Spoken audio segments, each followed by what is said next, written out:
मित्रांनो, फुलाला सुगंध मातीचा या मालिकेच्या आजच्या भागामध्ये जान्हवीच्या सासरकडून आलेले सर्व गिफ्ट एमिली जान्हवीच्या रूममध्ये ठेवते. सोनालीही तिला मदत करत असते. त्यानंतर एमिली बाहेर जाते.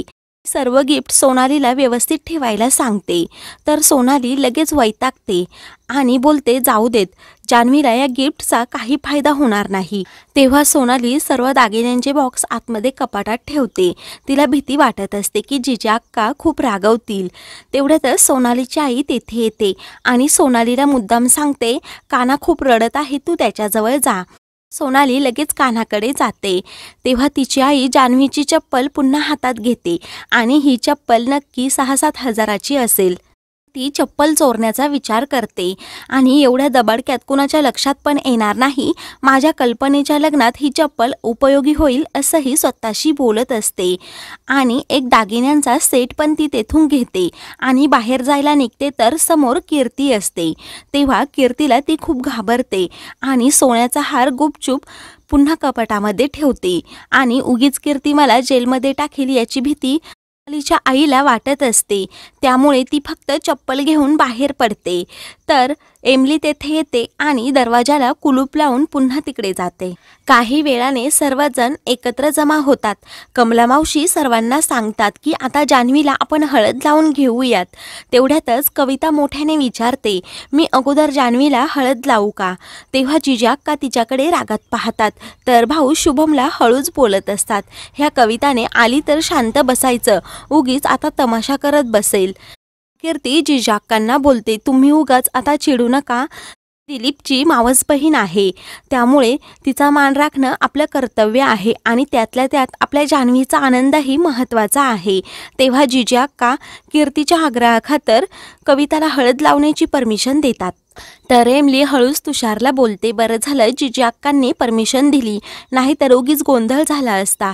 तेव्हा तुषार हो बोलतो. तेव्हा कविता जान्हवीजवळ येते आणि तिला हळद लावते. जान्हवी खूपच खुश असते. त्यानंतर कमला मावशी बोलतात, आता आईबाबांचा मान. तेव्हा जिजा अक्का आणि भाऊ समोर येतात आणि जान्हवीला हळद लावतात. जिजा अक्का आणि भाऊंना पाहून जान्हवी खूपच रडू लागते. तर जिजा अक्कांचा उर अगदी भरून येतो. जिजा अक्कांना खूप वाईट वाटत असतं. तर भाऊंना आपल्या लेकीला हळद लावताना खूप वाईट वाटत असतं. त्यांच्या डोळ्यातूनही अश्रू येत असतात. भाऊ जान्हवीला आशीर्वाद देतात की आज तुला हळद लागताना पाहिलं, मी भरून पावलो, आता तू सुखाने संसार कर. तेव्हा जान्हवी हो बोलते. तर बाकी सर्वांच्या डोळ्यात पाणी आलेलं असतं. त्यानंतर शुभम आणि कीर्ती जान्हवीजवळ येतात आणि तिला हळद लावू लागतात. दोघांचेही डोळे खूप पाणवलेले असतात. तेव्हा शुभमच्या डोळ्यात पाणी असतं. तेव्हा तो जान्हवीला बोलतो, नकटू, आता मी कोणाला नकटू म्हणू, कारण तू आता कोणाची तरी बायको होणार आहेस, तू तुझ्या संसाराची सुरुवात करणार आहेस. तेव्हा जान्हवी रडतच बोलते की मी कोणाची बायको झाले, नवीन संसार सुरू केला, तरीही मी तुझी नकटूच राहणार आहे आणि तुझ्याकडून सर्व हट्ट पण पुरवून घेणार आहे. शुभम बोलतो, आज माझी नकटू खूपच छान दिसत आहे, असं म्हणून तो खूप रडू लागतो. तेव्हा एमिली शुभमला बोलते, तुम्ही माझ्या नणंदेला अजिबात रडवायचं नाही, नाहीतर आम्हा सर्वांना पण रडायला येईल. तर तुषार एमिलीला बोलतो, कोण रडेल, मी तर अजिबात रडणार नाही, तिला एक धपाटा द्या म्हणजे ती शांत बसेल. तुषार आणि जान्हवीमध्ये पुन्हा गमतीने भांडणं होऊ लागतात. तर जान्हवी लाडाने जिजा अक्कांना बोलते, ह्या तुषारला काहीतरी सांग. तर जिजा अक्कांना अगदी भरून येतं. त्या भाऊंना बोलतात, भावंडांमधील भांडणं अशी पुन्हा कधी पाहायला मिळणार माहीत नाही. त्यानंतर सोनाली आणि विक्रम जान्हवीला हळद लावतात. नंतर तुषार आणि एमिली जान्हवीजवळ येतात. तर तुषार गमतीने जान्हवीच्या नाकाला हळद लावतो. तर जान्हवी पुन्हा गमतीने चिडते. घरात सर्व आनंदाचं वातावरण असतं. तेव्हा कमला मावशी सांगतात की आता सर्वांची हळद लावून झाली आहे, आता दंगा होऊनच जाऊ द्या. असं म्हणून गुलाबाची कळी ह्या गाण्यावर सर्वजण धमाल करत असतात. त्यात लहान्या तेथे येतो आणि जिजा अक्कांना गॉगल लावतो. जिजा अक्कांना दिसेनासं होतं. तेव्हा भाऊ त्यांना सावरतात आणि पुन्हा जिजा अक्कांबरोबर डान्स करू लागतात. तर जान्हवी खूपच छान प्रकारे डान्स करत असते. सोनाली शुभम आणि कीर्तीला गॉगल लावते आणि त्या दोघांबरोबर डान्स करू लागते. त्यानंतर शुभम कीर्तीचा हात पकडतो आणि तिला जरा दुसरीकडे घेऊन जातो। तेव्हा तो तिच्या नाकाला हळद लावतो। तेव्हा कीर्ती हे काय असं विचारते। तेव्हा शुभम पुन्हा तिला हळद लावतो तर कीर्ती स्वतःच्या नाकावरली हळद च्या गालाला लावते। ते दोघेही अगदी रोमॅन्टिक होतात। त्यानंतर कीर्तीच्या डोळ्यात काहीतरी जातं तेव्हा शुभम तिच्या डोळ्यात प्रेमानेच फुंकर मारतो। ते दोघेही अगदी रोमॅन्टिक झालेले असतात।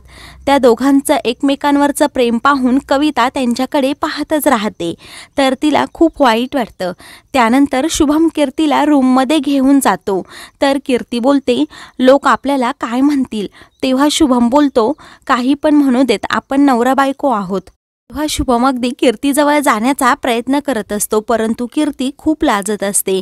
तेव्हा ती शुभमला सांगत असते की दरवाजा उघडा आहे, कोणी पण येईल। त्यावेळी शुभम बोलतो, कोणी पण येऊ देत, मी कोणालाही घाबरत नाही।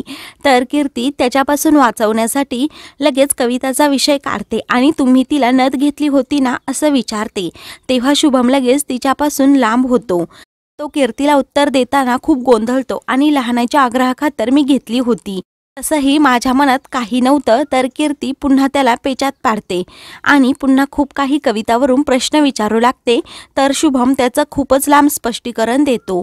तेव्हा कीर्ती बोलते की याला काय म्हणतात माहिती आहे का, चोराच्या मनात चांदणं, असं म्हणून त्याच्यावर खूप हसते। तेव्हा ती बोलते, माझा तुमच्यावर पूर्ण विश्वास आहे, मी हे सर्व मुद्दाम केलं होतं। शुभम पण तिची पुन्हा खूप गंमत करतो। त्यानंतर शुभम आणि कीर्ती दोघेही बाहेर येतात। घरातील सर्वजण हॉलमध्येच बसलेले असतात। दिलीपच्या त्या घरातील सर्वांना पेढे देत असते तर भाऊ विचारतात, हे कसले पेढे आहेत। तेव्हा त्या सांगतात की आम्ही नवीन गाडी घेतली त्याचेच हे पेढे आहेत असं म्हणून तेव्हा त्या शुभम जवळ जातात आणि त्यांना पेढा देत असतात परंतु शुभम घेण्यासाठी नकार देतो। तर सोनालीची आई मध्ये शुभमला विचारते, तुमचं काय डाएट चालू आहे का। तेव्हा शुभम नाही बोलतो। त्यावेळी दिलीपची आत्या तर शुभमला खूपच आग्रह करत असते आणि त्याच्या तोंडात पेढा भरवू लागते परंतु शुभम नकारच देत असतो। हे पाहून सर्वांना धक्का बसतो। सर्वजण विचार करू लागतात की शुभम पेढ्या घेण्यासाठी नकार का देत असेल। तेव्हा दिलीपच्या त्या जिजाक्कांना बोलते, तुमचा मुलगा काही व्यवस्थित वागत नाही हा, पहा ना, मी एवढ्या बळजबरीने त्याला पेढा देते तरी तो घेत नाही। आमचं काही चुकलं असेल तर तसं सांगा, म्हटलं तर मी तुमची माफी पण मागते। तर शुभम बोलतो, तसं काही नाही, तुमचं काही चुकलं नाही। तेव्हा दिलीपच्या त्या पुन्हा शुभमला पेढा देऊ लागते तर शुभम पुन्हा घेण्यासाठी नकारच देतो। तेव्हा कविता बाजू सावरत असते परंतु आत्या ऐकत नाही। त्या सारख्याच बोलत असतात, आमचंच नक्की काहीतरी चुकत असेल। तर घरातील सर्वजण शुभमला पेढा घे असा आग्रहच करत असतात परंतु शुभम ऐकत नाही। तेव्हा आत्या कविताला घेऊन तेथून जायला निघतात। शुभम त्यांना पुन्हा थांबवतो।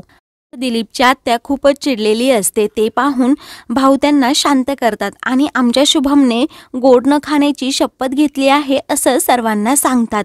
ते पाहून सर्वांना आश्चर्याचा धक्काच बसतो। जिजा का शपथ घेतली असं विचारत असतात। तेव्हा भाऊ सर्वांना सांगतात, शुभमने शपथ घेतली कारण जोपर्यंत कीर्ती चांगली पोलीस ऑफिसर बनून या घरी येत नाही आणि ती ट्रॉफी मिळवत नाही तोपर्यंत तो गोडाचा पदार्थ काहीच खाणार नाही। जेव्हा कीर्ती गेली तेव्हाच त्यांनी सर्व गोड खाणं सोडून दिलं आहे। हे ऐकून सर्वांना आश्चर्याचा धक्का बसतो तर कीर्ती शुभमकडे पाहतच राहते। मित्रांनो, पुढील भागामध्ये जान्हवीच्या लग्नातील चप्पल आणि साडी गायब झालेली असते। जिजाक्कांना माहीत असतं की ती साडी नक्की कोणी घेतली आहे। फुलाला सुगंध मातीचा या मालिकेचे पुढील अपडेट्स पाहण्यासाठी चॅनलला सबस्क्राईब करा।